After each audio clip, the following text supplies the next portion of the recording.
Welcome back to the Apple layer of evil news, or the evil news Apple layer. I turned that red knob all the way up because we're getting into some serious stuff today.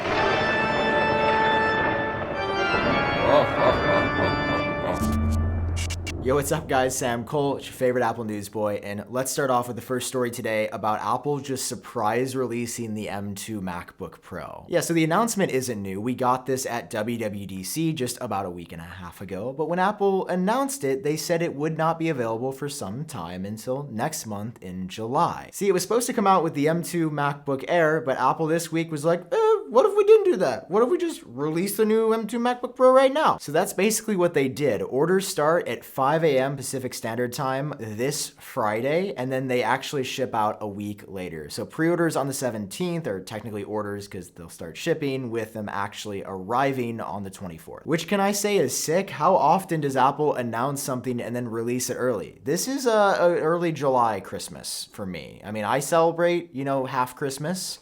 I don't know about you guys.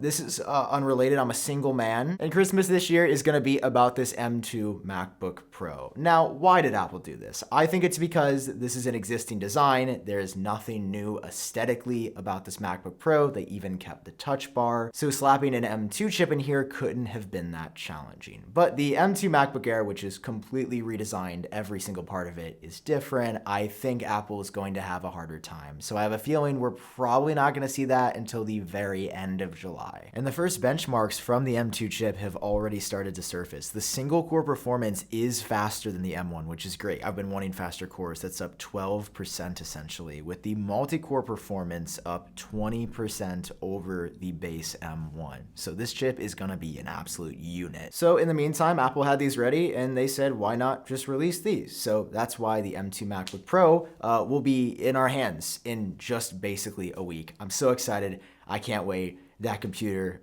it's gonna be sick. It's the start of the next generation of Apple Silicon. Anyway, moving on now to the iPad. I don't really know how else to say this other than to just say it, but Apple's gonna make a 14-inch iPad. Bro, like at this point, it is a Mac, and Apple can keep saying these are two distinct platforms, but they're getting the same features now, Stage Manager on Mac OS and iPad OS 16, and now the screen size is gonna be literally the same as a MacBook Pro. Not to even mention that somebody out there is gonna take photos with this. There's gonna be somebody at your 50-year family get together that says, oh, let's take out the iPad, and you're not even gonna know who it is because it blocks their whole face. And I love it, okay? Because I love my iPad. And even though it's super expensive and can do about half of what my Mac can do, can you stop doing that thing where you think, let's take our brains?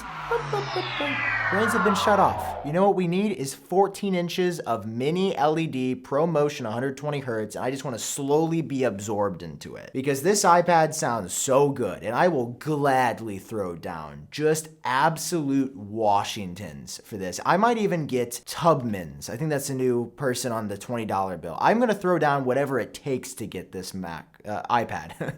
It's an iPad though. It's a 14, not a Mac, it's an iPad. Trying to be serious for just a moment, as soon as I did see Stage Manager announced on the iPad, which that controversy is a whole other story, and you can check out that video in the top right hand corner of the screen. Seeing Windows on the iPad instantly made me say I wish I had more screen real estate to use these. Maybe instead of 4 apps on your screen at once, you could have 5 or 6 with a screen that's about 1.5 inches larger than the largest iPad right now. So by no means would a larger screen solve a lot of the iPad's issues. I mean, the hardware has always been top notch from the very beginning. I just think it could maybe lend to the experience getting better, maybe? I mean, who knows? iPad OS is just always a gamble. Bro, I don't even know anymore. I don't know how to feel about this. All I know is that I do watch a lot of content on my iPad, and if you give me a 14-inch touchscreen, I'm gonna touch it. And rounding out this video, when can we touch the AR/VR headset? I mean, you guys have heard me talk about it for too long, definitely too long. We thought it was gonna come in March, it didn't. We thought it was gonna come at WWDC, not even a hair of a mention or a preview. And now, according to Guomin Shi, we know why. It's because Apple was never planning to do a teaser or anything like that in the first place. Apple is planning to unveil this at an event in January of 2023. And according to this report, it's gonna be a dedicated dedicated event specifically focused on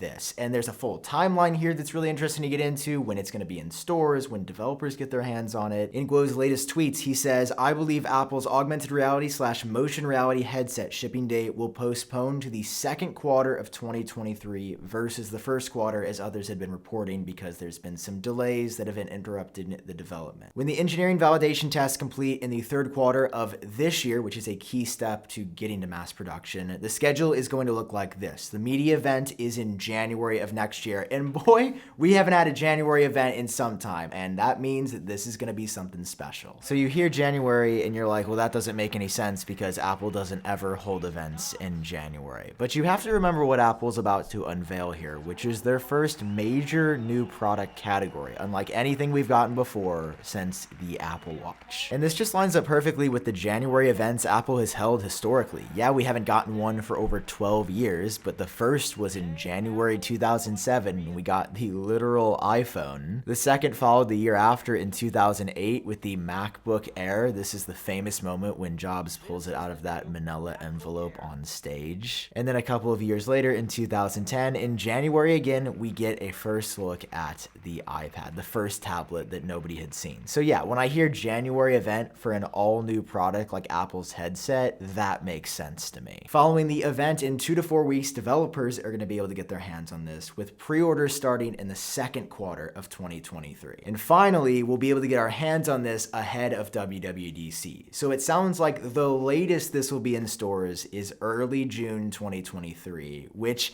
is a different timeline than we had been hearing. We thought it was probably going to drop this year. It was initially scheduled to launch in 2021, and before that, they thought they could do it in 2020. But considering that this is an all-new product, that there's essentially going to be nothing like it that has ever existed, I think it's fair for Apple to take their time here, and they should. This is an entirely new category for them, and it's going to be the biggest introduction since the Apple Watch in 2015. And yeah, I mean, am I excited? Absolutely. I think this could actually be game-changing. So it sounds like we're probably not going to hear anything official from Apple until January of next year. So basically 6 months from now, which is some time, we will actually see this, but we're not going to get our hands on it until roughly a year from now. Not to mention that it's going to be like $2 or $3 grand. There's 12 cameras on it, multiple 6 to 8K displays. Like, the thing in the hardware is going to be nuts. I think it's probably going to make the price tag worth it. But January 2023 event for this, the first January event in years, I am ready. As SpongeBob would say, I'm ready. Okay, guys, that's the latest Apple news for you. We'll have more coming, I think, in a second video in a couple of days, because there's been so much that's been happening. That's all for now. Thank you guys for watching. I love you so much. Catch you in the next one.